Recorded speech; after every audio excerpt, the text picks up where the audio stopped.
अखिल भारतीय मराठी चित्रपट महामंडळावर कोणाची सत्ता असणार हे आता आज स्पष्ट होणार आहे।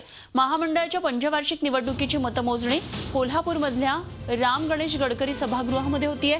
महामंडळाच्या एकूण 14 जागांसाठी 9 पॅनल आणि अपक्षांसह 120 उमेदवार या निवडणुकीच्या रिंगणामध्ये आहेत। या निवडणुकीसाठी 54.64% इतकं मतदान झालेलं होतं। 14 जागांसाठी झालेल्या या निवडणुकीसाठी 14 टेबलवर एकाच वेळी मतमोजणीला सुरुवात होणार आहे। मुंबई, पुणे, कोल्हापूर अशा या 3 ठिकाणी ही निवडणूक झालेली होती। मात्र या सगळ्याची एकत्रित मतमोजणी कोल्हापूरमध्ये होणार आहे।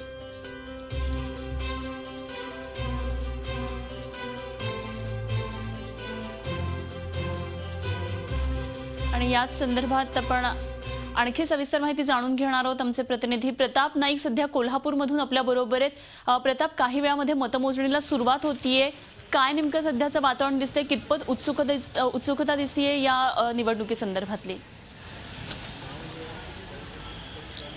खूप मोठी उत्सुकता आहे, कारण अखिल भारतीय चित्रपट महामंडळाच्या इतिहासात पहिल्यांदाच 120 उमेदवार निवडणूक रिंगणात आहेत। त्याच्यामुळं कोण बाजी मारणार, कोणाचा पराभव होणार, कोणाचं पॅनल येणार, कोणाचं पॅनल जाणार किंवा कोणाच्या पॅनलला यश मिळणार हे सगळं आपल्याला संध्याकाळी 5 पर्यंत स्पष्ट होईल अशा प्रकारचे एकूण चित्र आहे।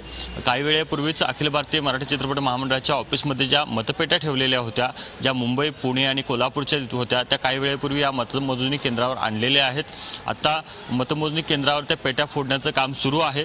त्याच्यानंतर या मतपेट्या ज्या आहेत ते एकत्रित केल्या जातील आणि 14 जे एकूण हे आहेत त्यानुसार ते वर्गीकरण केले जाईल आणि त्याच्यानंतर खऱ्या अर्थानं मतमोजणीला सुरुवात होईल। ही थोडीशी प्रक्रिया लेंदी आहे, पण साधारण 2-2.5 पर्यंत आपल्याला लक्षात येईल की कोणाच्याच पॅनलमध्ये कोणाचा विजय होतो। साधारण ही प्रक्रिया मोठी असल्यामुळं या ठिकाणी प्रत्येक उमेदवाराला जर आक्षेप घ्यायचा असेल किंवा त्याचं काय मत असेल हे सगळं जाणून घेतलं जाणार आहे। ते प्रत्येक उमेदवार या ठिकाणी आलेले आहेत, त्यांच्या नजरेत देखतच ते काउंटिंग केलं जाणार आहे। एकूणच आपण बघतोय की पहिल्यांदाच 120 उमेदवार या निवडणूक रिंगणात असल्यामुळं महामंडळाच्या या निवडणुकीकडे सगळ्या राज्याचं लक्ष लागून राहिलेलं आहे, क्षेत्राचं लक्ष लागून राहिलेलं आहे। त्यामुळं 3 अध्यक्षांसह दिग्गज कलाकार सुद्धा यावेळेला निवडणुकीत आपल्याला पाहायला मिळालेत। आता नेमकं चित्र काय असेल हे साधारण 5 वाजता आपल्याला स्पष्ट होईल। धन्यवाद प्रताप, दिलेल्या सगळ्या सविस्तर माहितीविषयी। झी 24 तास रहा एक पाऊल पुढे।